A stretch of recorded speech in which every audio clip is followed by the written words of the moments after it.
இதோ உங்களை தேடி முதன்முறையாக வசீகரமான தொழில்நுட்பம் மற்றும் அதிவேகமான செயல்திறனுடன் UFX மொபைல்ஸ். மெல்லிய தோற்றத்துடன் முற்றிலும் சிறப்பாக எல்லோருக்கும் எளிதாக UFX மொபைல்ஸ். உங்கள் நவீன தலைமுறைக்கான mobile UFX mobiles. Make your move. For the very first time coming your way is an irresistible combination of speed, style and technology. UFX mobiles, exceptionally sleek, totally advanced, and now the phone that everyone can afford to touch. Your next generation mobile. UFX mobiles, make your move.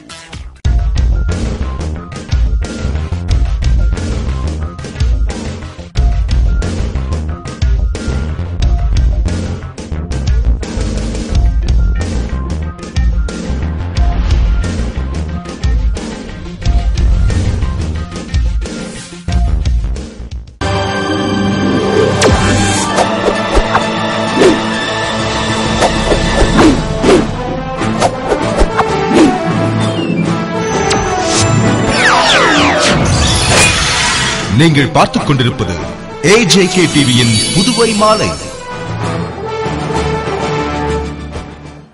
வணக்கம். புதுவை வாக்காளர்கள் எண்ணிக்கை 8,25,058 உயர்ந்துள்ளது என்று தலைமை தேர்தல் அதிகாரி பெலாட்டி பெட்டின் கூறியுள்ளார். இது தொடர்பாக அவர் வெளியிட்டுள்ள செய்தியில், இந்திய தேர்தல் கமிஷன் உத்தரவின்படி புதுவையில் சுருக்க முறை வாக்காளர் பட்டியல் திருத்த பணி 1/1/2012 தேதியை தகுதி நாளாக கொண்டு கடந்த அக்டோபர் மாதம் 17ஆம் தேதி துவங்கி நவம்பர் 1ஆம் தேதி வரை மேற்கொள்ளப்பட்டது. இதில் பெயர் சேர்த்தல், நீக்கல், திருத்தல் செய்வதற்கான விண்ணப்பங்கள் பெறப்பட்டன. அதன்படி கடந்த 5ஆம் தேதி இறுதி வாக்காளர் பட்டியல் தயாரிக்கப்பட்டது. அதன்படி புதுவை மாநிலத்தில் புதிதாக 26,340 பேர், அதாவது 3.25% வாக்காளர்களாக சேர்க்கப்பட்டுள்ளனர். மேலும் 11,297 வாக்காளர்கள் நீக்கப்பட்டனர். இதன் மூலம் 15,043 வாக்காளர்கள் கூடுதலாகி உள்ளனர். அதன் அடிப்படையில் கடந்த ஆண்டு அக்டோபர் 17ஆம் தேதி வரை 8,10,015 வாக்காளர்கள் இருந்தனர். கடந்த 5ஆம் தேதி இறுதி செய்யப்பட்ட புதிய வாக்காளர் பட்டியல்படி மொத்த வாக்காளர்களின் எண்ணிக்கை 8,25,058 உயர்ந்துள்ளது.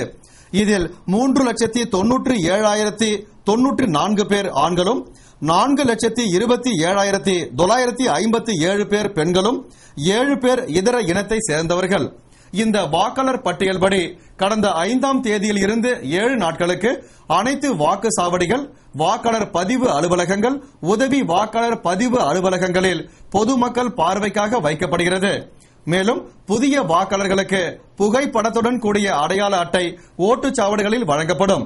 18 மற்றும் 19 வயது நிரம்பிய புதிதாக விண்ணப்பித்தவர்களுக்கு புகைப்படத்துடன் கூடிய வாக்காளர் அடையாள அட்டை வரும் 25ஆம் தேதி தேசிய வாக்காளர் தின விழாவின் போது அனைத்து வாக்குச்சாவடிகளிலும் வழங்கப்படும்.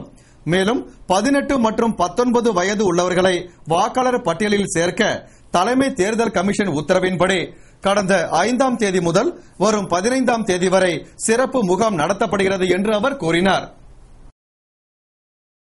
தானே புயல் காரணமாக புதுவை மீனவர்கள் யாரும் கடலுக்குள் சென்று மீன் பிடிக்காததால் ஏரி மீன்களை வாங்குவதில் மக்கள் ஆர்வம் காட்டி வருகின்றனர். புதுவையில் தானே புயல் கோர தாண்டவம் ஆடியது. இதனால் புதுவையே சின்னா பின்னமானது. குறிப்பாக மீனவர்கள் இந்த தானே புயலால் தங்கள் படகுகளை இழந்தும் படகுகள் சேதமடைந்தும் பாதிக்கப்பட்டனர். இதனால் யாரும் மீன்பிடிக்க கடலுக்குள் செல்லவில்லை. ஒட்டுமொத்த மீனவர்களும் மீன் பிடிக்காமல் உள்ளதால் புதுவை மீன் மார்க்கெட்டில் மீன்களை பார்ப்பது அரிதாகிவிட்டது. ஒரு சில பகுதியில் வெளியூர்களிலிருந்து வரவழைக்கப்படும் மீன்கள் விற்பனை செய்யப்படுகிறது. ஆனால் ஒரு சில நிமிடங்களில் விற்று தீர்ந்து விடுகிறது. இந்நிலையில் புதுவை வாழ் மக்களுக்கு கடல் மீன் கிடைக்காமல் போகவே ஏரி மற்றும் குளற்றில் வளர்க்கப்படும் வளர்ப்பு மீன்களை வாங்குவதில் ஆர்வம் காட்டி வருகின்றனர். கடல் மீன்கள் இல்லாததால் இந்த வளர்ப்பு மீன்கள் கிலோ 120 ரூபாய்க்கு விற்பனை செய்யப்படுகிறது. இதனை வரிசையில் நின்று பொதுமக்கள் வாங்கி செல்கின்றனர். இதேபோல இறைச்சி கடைகளிலும் மக்கள் கூட்டம் அலை மோதுகிறது. இவைகளின் விலையும் குறிப்பிட்டு சொல்லும் அளவிற்கு உயர்ந்துள்ளது. புதுவை மட்டுமல்லாது மற்ற ஊர்களிலும் சாதாரண மக்கள் முதல் வசதியானவர்கள் வரை கடல் மீன் உணவை விரும்பி உண்பர். தற்போது புதுவையில் தானே புயல் தாக்கத்தால் சோர்ந்து போய் இருக்கும் மீனவர்களின் வாழ்வில் ஒளியேற்றினால் மட்டுமே மீண்டும் அவர்கள் கடலுக்குள் சென்று மீன்பிடித்து வருவார்கள். அப்போதுதான் சகஜ நிலை திரும்பி புதுவை மக்களுக்கு கடல் மீன் தாராளமாக கிடைக்கும் என்பதில் ஐயமில்லை. ஸ்ரீ மகா ருத்ர ஜபம் மற்றும் சம்பூர்ண மகா ருத்ர ஹோமம் மகோற்சவ விழாவில் முன்னாள் நகரமன்ற துணைத் தலைவர் திரு ஜான்குமார், வட்டார காங்கிரஸ் தலைவர் திரு AKD ஆறுமுகம் ஆகியோர் சிறப்பு விருந்தினர்களாக கலந்து கொண்டனர். புதுவை பாக்குமுடையான்பட்டு ஸ்ரீ ராஜராஜேஸ்வரி திருமண மண்டபத்தில் ஆருத்ரா தரிசனத்தை முன்னிட்டு நடைபெற்ற யாகத்தில் நடராஜ பெருமானுக்கும் அம்பாளுக்கும் சிறப்பு அலங்காரம் செய்யப்பட்டிருந்தது. சிவலிங்கத்திற்கு சிறப்பு அபிஷேகமும் ஆராதனையும் நடைபெற்றது. இதில் சிறப்பு விருந்தினர்களாக முன்னாள் நகரமன்ற துணைத் தலைவர் திரு ஜான்குமார், கதிர்காமம் வட்டார காங்கிரஸ் தலைவரும் இந்திரா நகர தொகுதி பொறுப்பாளருமான திரு AKD ஆறுமுகம் மற்றும் அவரது குடும்பத்தார் கலந்து கொண்டு பூரண கும்ப மரியாதையை ஏற்றுக்கொண்டனர். யாக விழாவில் வேள்விகள் முழங்க அர்ச்சகர்கள் பூஜைகள் செய்து எல்லாம் வல்ல இறைவனின் அருளை பெற வேண்டி பல்வேறு பரிகார பூஜைகளை செய்தனர். யாக பூஜையில் ஏராளமான பக்தர்கள் கலந்து கொண்டு பயன்பெற்றனர்.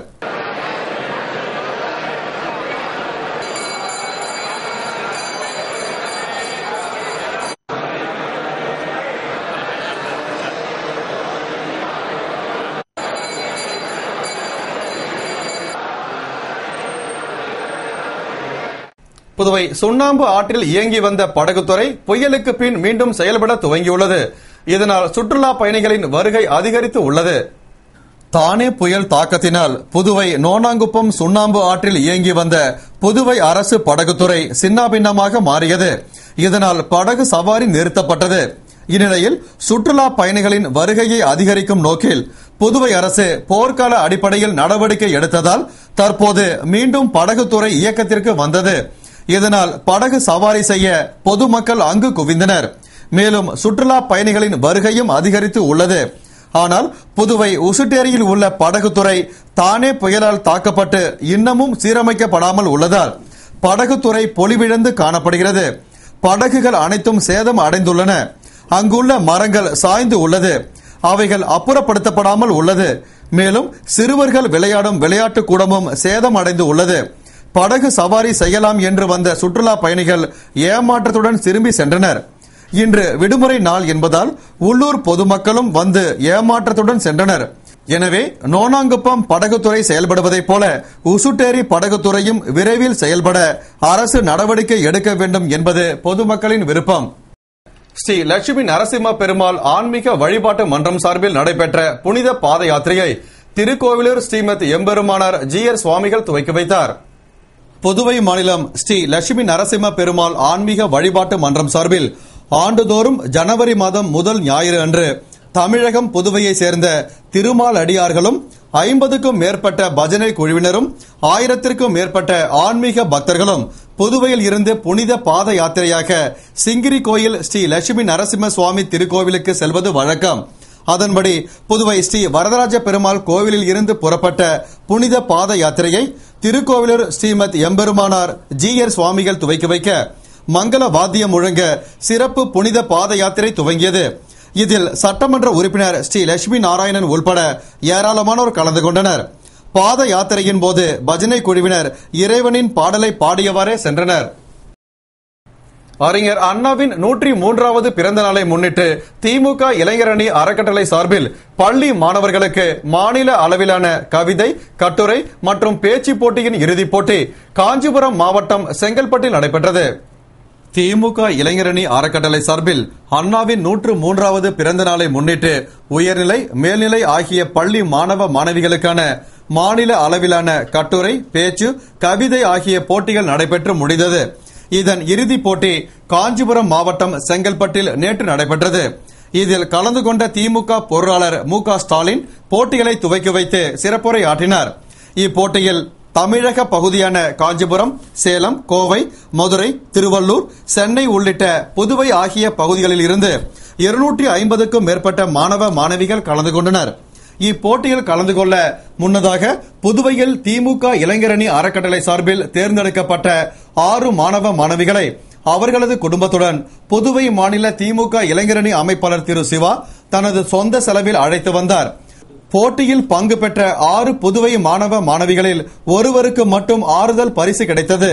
விழாவில் உழவர்கரை திமுக இளைஞரணி செயலாளர் திரு IG வீரராகு, புதுவை மாநில திமுக இளைஞரணி துணை அமைப்பாளர்கள் அலெக்சாண்டர், லோக கணேசன், முன்னாள் கவுன்சிலர்கள் சக்திவேல், வேலவன் உள்ளிட்ட திமுகவினர் பலர் கலந்து கொண்டனர். புதுவை அரியாங்குப்பம் பாலம் அருகே இண்டிகா கார் மோதி வாலிபர் ஒருவர் காயமடைந்தார். இவ்விபத்தால் சிறிது நேரம் அப்பகுதியில் போக்குவரத்து பாதிக்கப்பட்டது. புதுவை அரியாங்குப்பம் பாலம் அருகே இடதுபுறம் உள்ள சாலையில் இருந்து இண்டிகா கார் ஒன்று பிரதான சாலைக்கு வந்தது. அப்போது கார் ஓட்டுநர் கட்டுப்பாட்டை இழந்த கார் சாலையின் நடுவே உள்ள தடுப்பு சுவற்றின் மீது ஏறி மறுபுறம் உள்ள சாலையில் பாய்ந்தது. அப்போது அரியாங்குப்பத்தில் இருந்து நரேந்திரன் என்ற பெயர் கொண்ட வாலிபர் சைக்கிளில் வந்து கொண்டிருந்தார். இதனால் சற்றும் எதிர்பாராத வகையில் கார் சைக்கிள் மீது மோதியது. இதில் காயமடைந்த அந்த வாலிபரை அவ்வழியாக வந்த 108 ஆம்புலன்ஸ் வண்டியில் ஏற்றி புதுவை அரசு மருத்துவமனைக்கு பொதுமக்கள் அனுப்பி வைத்தனர். இந்த விபத்தால் அப்பகுதியில் சிறிது நேரம் போக்குவரத்து பாதிக்கப்பட்டது.